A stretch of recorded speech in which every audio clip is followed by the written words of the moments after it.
Pa. Oi, alamak, baru sampai Ya, Pa. Tu. Macam tengok kita berapa lawa tak? Alamak, Hyundai Sonata baru. Abang pun macam saya nak beli kita Hyundai. Yalah, Pa. Mesti mau sama, Pa. Geng Pa. Tapi, Pa, sebenarnya, Yeah. masa aku nak ambil kereta ni, hati aku berbelah bagi, Pa. Dah, kenapa pula? Sebab apa? Aku dengar orang cakap lah kan, Hyundai ni resale value dia jatuh. Jadinya aku dah try dah kereta macam-macam kereta dah. Tapi kereta ni jugalah yang paling sedap bagi aku lah. Aku beli juga lah. Dia macam ni bang.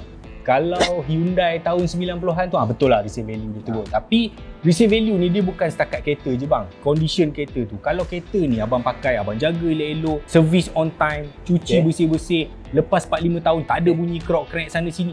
Masa nak jual tu tinggilah sikit value dia.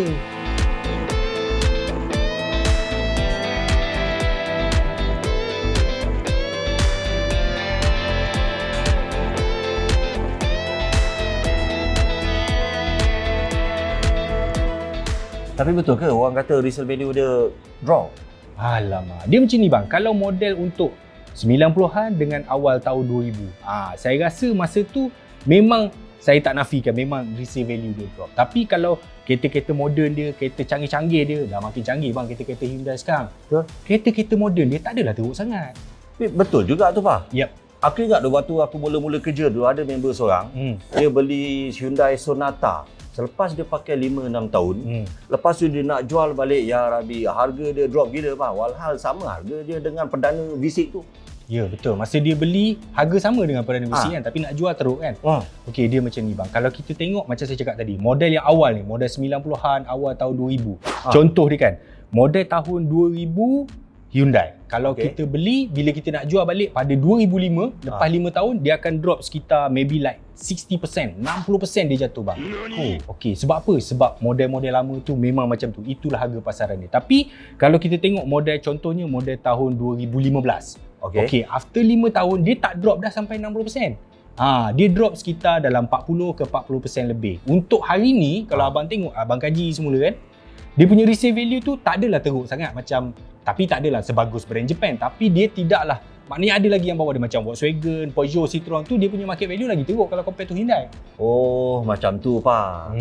Tak adalah sampai pakai 5 tahun langsung tak boleh jual. Tak ada macam kan? Tu. Dia boleh jual bang. Dia macam ni, kalau abang nak lagi untung, Hyundai sekarang dia ada promosi tau. Maknanya kata kalau kita nak beli kereta dia terima trade-in kereta Hyundai dan dia ambil 5,000 lebih daripada harga market. Contohnya macam katalah market kereta tu resale value dia 40,000. So Hyundai akan beli 45,000. Kalau kata nak trade-in kereta bukan Hyundai pula, kalau brand lain, dia akan ambil extra 3,000 juga. Macam tu bang. Tapi dia yang dia ambil kereta-kereta second hand ni kena trade in dekat dia punya panel lah. Dia panggil Sime-Darby Auto Selection. Oh, ya ke? Makna kata Hyundai Malaysia ni dia ada inisiatif untuk beli balik kereta brand dia tu. Macam tu lah bang. Itu salah satu dia punya usaha lah. Lagi satu bang, kereta ni kalau abang dah suka kereta ni, abang beli je lah. Kita bukan ahli nujum bang. Kita boleh tahu 5 tahun lagi berapa resale value. Kalau dah suka beli je lah. Kita tengok contoh dulu bang. Okey, saya cerita sejarah dulu. Dulu masa zaman Proton dengan Mitsubishi dulu, awal 90-an. Abang ingat tak Iswara, Wira dulu memang habis dalam pasaran. Even kereta second hand dia dulu, Iswara dulu lagi mahal daripada kereta baru dia. Betul. Sebab apa? Sebab demand, sebab kualiti kereta, orang percaya masa tu kan. Okey, abang bandingkan pula masa Proton dia buat enjin sendiri dengan Campro apa semua. Abang tengok pula harga market Preve, Suprema S, memang teruk gila bang. Yalah, aku perasan tu. Tapi Pa, apa yang kau cuba nak sampaikan lah? Aku tak faham lah, Pa. Maklum lah. 1 gig lah, Pa. Dia macam ni bang. Macam ni saya cerita Okey, Hyundai ni kalau kita tengok dulu kereta dia memang tak cantik, tak handsome, selekeh, features pun tak ada, handling pun tak ada kan. Jadi itu yang menyebabkan resale value dia turun. Sebab permintaan tak ada untuk second hand value dia. Alright. Tapi cuba abang tengok dekat market Hyundai yang besar, contohnya macam US kan.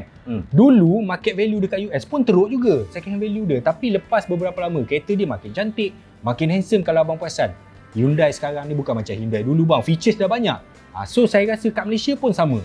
dia makin lama resale value dia akan naik sikit. Because of kereta dia semakin bagus. Betul. Tapi Pak, aku rasa used car ni kan dia kadang-kadang ambil kesempatan tau atas jenama Hyundai ni tau. Apabila kita nak jual dah confirm lah Pak, memang dia pancung kepala kita lah Pak, gendah-gendah punya dia bagi. Betul bang, kan? Tapi sebenarnya kalau abang tengok dari perspektif used car kan, used car ni sebenarnya apa brand pun dia nak cekik kita bang. Dia punya konsep niaga ni, dia kalau boleh dia nak ambil kereta tu harga paling rendah sekali, dia jual pada harga paling tinggi. Dia nak maksimumkan dia punya untung. Macam kita lah bang, niaga kita kawan Sdn Bhd kan, kita memang nak untung maksimum. Macam tu lah used car. Iyalah kan, nak jual kereta sendiri pun susah. Nak settlekan bank statement, JPJ, dengan Puspakom lagi. Macam ni bang, kalau maksud saya bukanlah jual kereta sendiri. Maksudnya kalau used car ni, kita boleh jual kat used car tapi kita kena survey dulu. Contohnya jangan pergi satu used car dah offer harga ni terus ready nak jual. Tak boleh bang, kena survey 2-3 biji used car dulu. Okey, lagi satu contohlah kita duduk dekat bandar kecil Mentakap ke Kok Diang ke kan. Bandar kecil, jadi used car pun kecil. Dia akan ambil harga memang harga rendah lah sebab dia nak jual pun market dia kecil. So kalau abang daripada Mentakap datang KL. Ada mungkin 1,000 used car abang boleh pergi. Kalau nak pergi lah, usah satu-satu, survey dulu mana harga yang paling best. Mesti ada ambil yang lagi tinggi. Betul. Aku ingat dulu Pak, masa aku nak jual kereta aku dulu tu, sikit punya lah susah Pak. Ke sana, ke sini, ke situ, ke sini aku pergi cek satu-satu. Ni letih tu badan mikirnya Pak. Abang tahu selain daripada used car, ada lagi tempat kita boleh jual kereta. Apa benda tu Pak? Abang pernah dengar tak pasal online bidding? Tak pernah. Tak pernah dengar? Okey, dia ada satu company, bukan satu lah, ada banyak company macam MyTukar, Kasam, Kalisbid. Terbaiklah Pak. Aku rasa lega lah Pak lepas dengar explanation kau lah kan. Now I confident 300% with this Hyundai lah Pak. Abang bukan tak kenal saya bang. Saya kalau deal, mana mau rugi bang. Saya kan lagi satu, Wikipedia bergerak bang. Kau memang the best lah Pak. Pak, aku ingat lah kan. Aku nak ambil lagi 2 biji lah Pak Hyundai ni Pak. Satu untuk bini nombor 3, satu lagi untuk bini nombor 2 Pak. Orang tua ni pegang main lagi. Power Pak. Habis bini nombor 4?